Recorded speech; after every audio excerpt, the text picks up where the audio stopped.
Question number 1 exercise 9.2 page number 224 पे prove that a of this b of this c of this ये values हैं are collinear.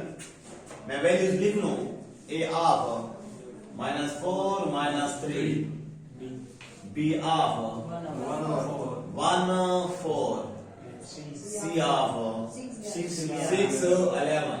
ये तकरीबन आल question number 6 तक आप लोगों के सारे क्वेश्चन तीन पॉइंट्स दिए हुए होंगे A B C A B C A B C. आपको पता होना चाहिए कि ये ट्रायंगल के होते हैं। 3 पोर्शंस या 3 पॉइंट्स मैं इनको बड़ी डिटेल से पढ़ रहा हूं। ये पॉइंट्स भी कहलाते हैं, ये वर्टिसेस भी कहलाते हैं। कल भी मैंने लिखा वर्टिसेस या पॉइंट्स। तो ये 3 पॉइंट्स गिवन होंगे तो आप समझ जाएंगे एक ट्रायंगल की बात हो रही है। और अगर 4 पॉइंट्स होंगे ए बी सी डी फिर वो रेक्टेंगल है या स्क्वायर है। मैं हर एक की इकट्ठी डेफिनेशन नहीं बताऊंगा, अलग अलग बताऊंगा, लेकिन जब खत्म कर लूंगा 9-10 सवाल आज और कल के लेक्चर में फिर आपको मैं एक एक चीज इकट्ठी एक आखिरी लेक्चर दूंगा ताकि आपको रिवाइज हो जाए सारा। Right boys? इस सवाल में आपका लफ्ज यूज हुआ कि आप प्रूव करें कि ये पॉइंट्स कोलिनियर हैं। कोलिनियर यहां पर आप क्या पढ़ रहे हैं? इसको कोलिनियर। आप सेकेंड ईयर में फर्स्ट ईयर में इनको पढ़ेंगे कॉप्लेनर। मैं कर रहा हूं ना बात। कॉप्लेनर कॉप्लेनर निकले हैं प्लेन से, और प्लेन से प्लेनर एक ही प्लेन पर हो। अब इस कोलिनियर का मतलब ये है कि ए बी और सी, ए बी सी एक ही लाइन पर हैं, एक ही पटरी पर हैं। कोलिनियर का मतलब एक ही लाइन पर। That points which are occurring O double C U R I N G occurring मौजूद होना। Those points which are occurring at same line, these points are called collinear। अब हमें कैसे पता चलेगा कि A B C एक ही लाइन पर है? आप A B फाइंड करेंगे, आप B C फाइंड करेंगे, फिर आप A C फाइंड करेंगे। तो A B होगा 7 फॉर एग्जाम्पल, B C होगा 5, तो AC होगा 12। तो आप AB और BC को जमा करें तो वो AC बनता है। जब हम दो पॉइंट्स को, दो लाइनों को ऐड करें वो तीसरी लाइन के बराबर हो, इट मींस वो पॉइंट्स आपस में कोलिनियर हैं। Sum of 2 lines equal to third line. तो आप लोगों ने क्या फाइंड करना है कोलिनियर के? हेयर वो बात लिखें आप, जो आपके दिल में बात है, जो आपके जहन में बात है वो बात यहां पर लिखें। Here we have to find, यहां हमें मालूम करना है क्या क्या चीज? ए बी, बी सी और ए सी। Good boy. या C A. So by distance formula या बाय यूजिंग डिस्टेंस फार्मूला क्या करेंगे? ए बी को पहले ए बी फाइंड करते हैं। A B is equal to, अब फार्मूले को छोड़ो बेटा, चलो इसके लिए लिख रहा हूं x2 - x1 whole square plus y2 - y1 whole square. तो ए बी की वैल्यू इक्वल टू, अब याद रखो ये x1 है, ये x2 है, ये y1 है, ये y2 है, ये x3 है, नो सर y3 है, x2 y2 x3 y3। अगर t होगा तो x4 y4, लेकिन हम x4 y4 की तरफ जाएंगे नहीं, फार्मूले को कॉम्प्लिकेटेड नहीं बनाएंगे, हम डायरेक्ट वैल्यूज यूज करेंगे। अब a b है तो a b की वैल्यू 1 + 4 ले दो बेटा, क्योंकि यहां पर इस माइनस पे साइन चेंज हो जाए। 1 + 4 होल का स्क्वायर प्लस ये वाला 4 + 3 होल का square. A B is equal to 5 का स्क्वायर 7 का स्क्वायर 25 49 क्या आएगा? 65 आता है 64 नहीं 74 ओके 74 के टुकड़े 2 क्रॉस 3 7 यही आएगा Yes, sir. और इसके फैक्टर होते हैं लेकिन कोई पेयर निकलता नहीं है नाउ दूसरी वैल्यू क्या बीसी बीसी का मतलब अब आ जाए डायरेक्ट c -1 होल का स्क्वायर प्लस 11 -4 आगे ही करता हूं 5 हो जाएगा 5 बेटा माइनस हो रहा है 5 का स्क्वायर 7 का स्क्वायर आगे ही करता हूं 25 प्लस 49 वही 74 बॉक्सेस में नाउ वी फाइंड AC का मतलब C से A की तरफ Yes, sir. आ जाए बेटा 6 प्लस 4 साइन चेंज होगी ना बेटा 6 प्लस 4 होल का स्क्वायर 11 प्लस 3 होल का स्क्वायर लाने शर्मान खामोश है बेटा 10 का स्क्वायर 14 का स्क्वायर 10 14 196 16 वाह 196 100 296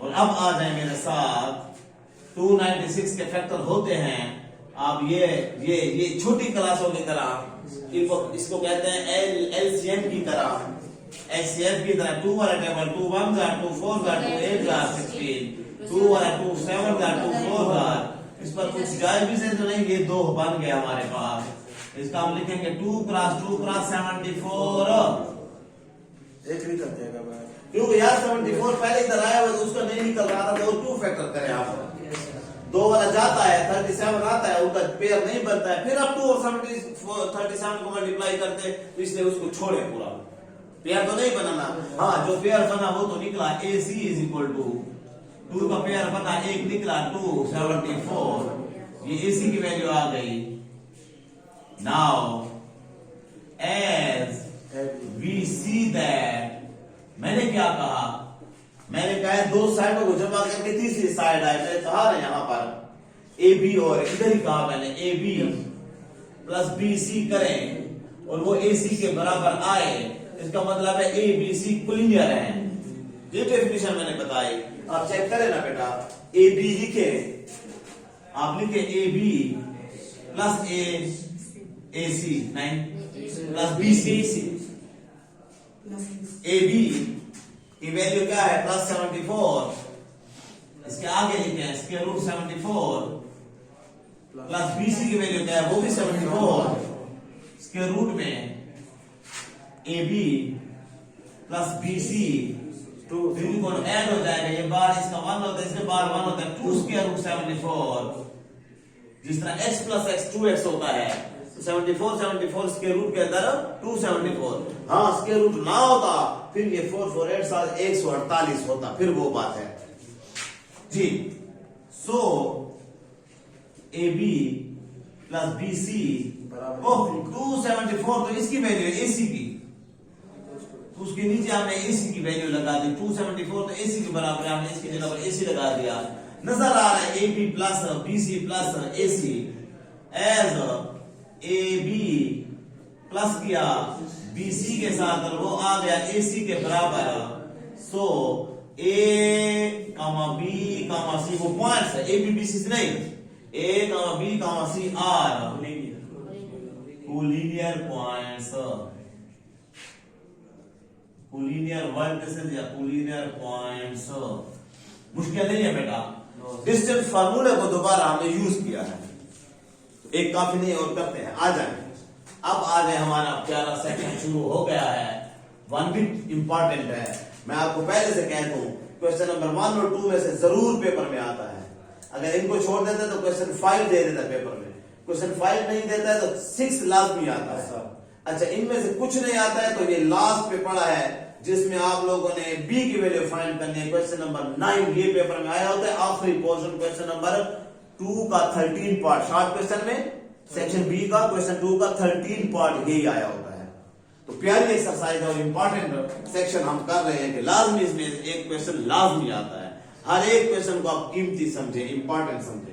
क्वेश्चन 2 की बात कर रहा हूं, प्रूव दैट, पहले वैल्यूज लिख लो जो वो दे रहा है, अपनी वैल्यू तो उठा लें आप जिनको हमने यूज करना है। -1 3 b ऑफ -4 7 c ऑफ 0 4। और इसको सीखने का मकसद ये भी है कि इसमें आप बहुत सारे ट्रायंगल की टाइप्स सीखेंगे तो आपको आ जाए। क्या कह रहा है, आइसोस्किल्स, मैं इसको आइसोस्किल्स पढ़ता हूं। और अगर सी को साकिन पढ़ा जाए, ट्रायंगल सी को साइलेंट पढ़ा जाए तो आइसोसील्स भी पढ़ते हैं। आइसोसील्स भी ठीक है, आइसोस्किल्स भी ठीक है। आइसोस्किल ट्रायंगल कौन सी होती है? ऐसी ट्रायंगल, अब ये आगे नई क्लास में पढ़ेंगे, नाम आने चाहिए, मैथमेटिशियन के लिए जरूरी है बेटा। That triangle which two sides या whose two sides are congruent। Congruent का लफ्ज ट्रायंगल्स में या ज्योमेट्री में यूज होता है, आपके थ्योरम में कॉन्ग्रुएंट यूज होता है। ऐसी ट्रायंगल जिसकी दो साइडें आपस में इक्वल हो वो क्या कहलाती है? आइसोस्किल्स ट्रायंगल कहलाती है। आइडिया दे रहा हूं, डिटेल से मैं शक्लें बनाकर आपको वहीं पर बताऊंगा। ऐसी ट्रायंगल जिसकी तीनों साइडें डिफरेंट हो, 3 साइडें तो है ना, 3 sided shape is called triangle. ऐसी ट्रायंगल जिसकी तीनों साइडें डिफरेंट हो वो कहलाती है स्केलन ट्रायंगल। ऐसी ट्रायंगल जिसकी 2 साइडें इक्वल हो, तीसरी डिफरेंट हो, 2 साइडें इक्वल हो, वो कहलाती है आइसोस्किल्स ट्रायंगल। ऐसी ट्रायंगल जिसकी तीनों साइडें इक्वल हो वो कहलाती है इक्विलेटरल ट्रायंगल। तीनों डिफरेंट हो, स्केलिंग, तीनों इक्वल हो, इक्विलेटरल। आइसोस्किल जिसकी 2 इक्वल हो, एक डिफरेंट हो, मुख्तलिफ हो। फिर राइट एंगल आएगी, फिर क्वाड्रिलेटरल है, वो अलग बात है, इनके आपको फिर ये डिटेल से मैं इनके नाम पूरे लिखूंगा। आज हमारा क्या काम है? स्किल, आइसोस्किल्स कहलाना है। आइसोस्किल क्या हो गया? हम अपनी साइडें निकालेंगे। हियर वी फाइंड या we have to find A B, B C and A C. So by distance formula A B is equal to बेटा -4 + 1, आंखें 4 कर लो, होल का स्क्वायर प्लस भागे बेटा मेरे पहले जैसा होल स्क्वायर सर -3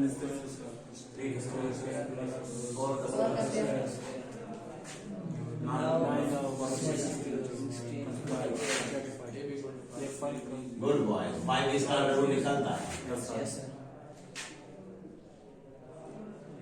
0 + 1 4 + 7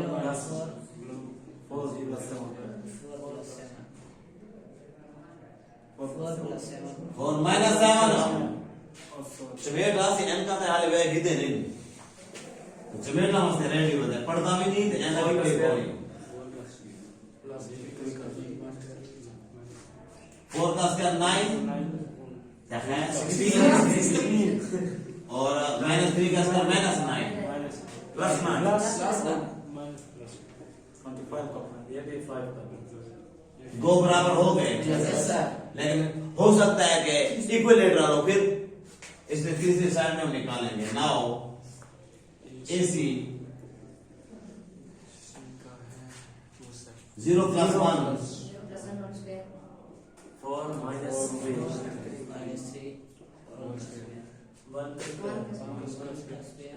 ये भी 1 का स्क्वायर और 1 1 1 स्क्वायर रूट 2, ये नहीं है बराबर। As AB is equal to BC is equal to, दोनों की वैल्यू 5 आई है। So ABC are vertices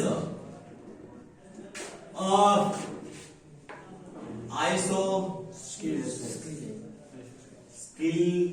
triangle proved. Okay, अब आपको एक बात आखिरी बता दूं, अब ए बी निकालो या बी ए निकालो, जवाब बराबर आएगा। जब आप ए बी कर रहे हो तो -4 -1 होकर +1 आ जाता है, जो कि 3 बचता है, -3 बचता है होल का स्क्वायर, या 7 - 3 होता है, प्लस का 4 बचता है, प्लस के 4 का स्क्वायर 16। अगर आप बी ए करो तो 3 - 7 होगा, 3 - 7 होगा, -4 बचेगा, फिर भी बचेगा वही। अच्छा, -4 बचेगा, -4 का स्क्वायर भी 16। तो ये जो स्क्वायर है ये उसको प्लस कर देता है, इसलिए ए बी या बी ए फर्क नहीं है, बराबर आएंगे। राइट बॉयज, दो साइडें बराबर हो तो आइसोस्केलेस ट्रायंगल कहलाती है।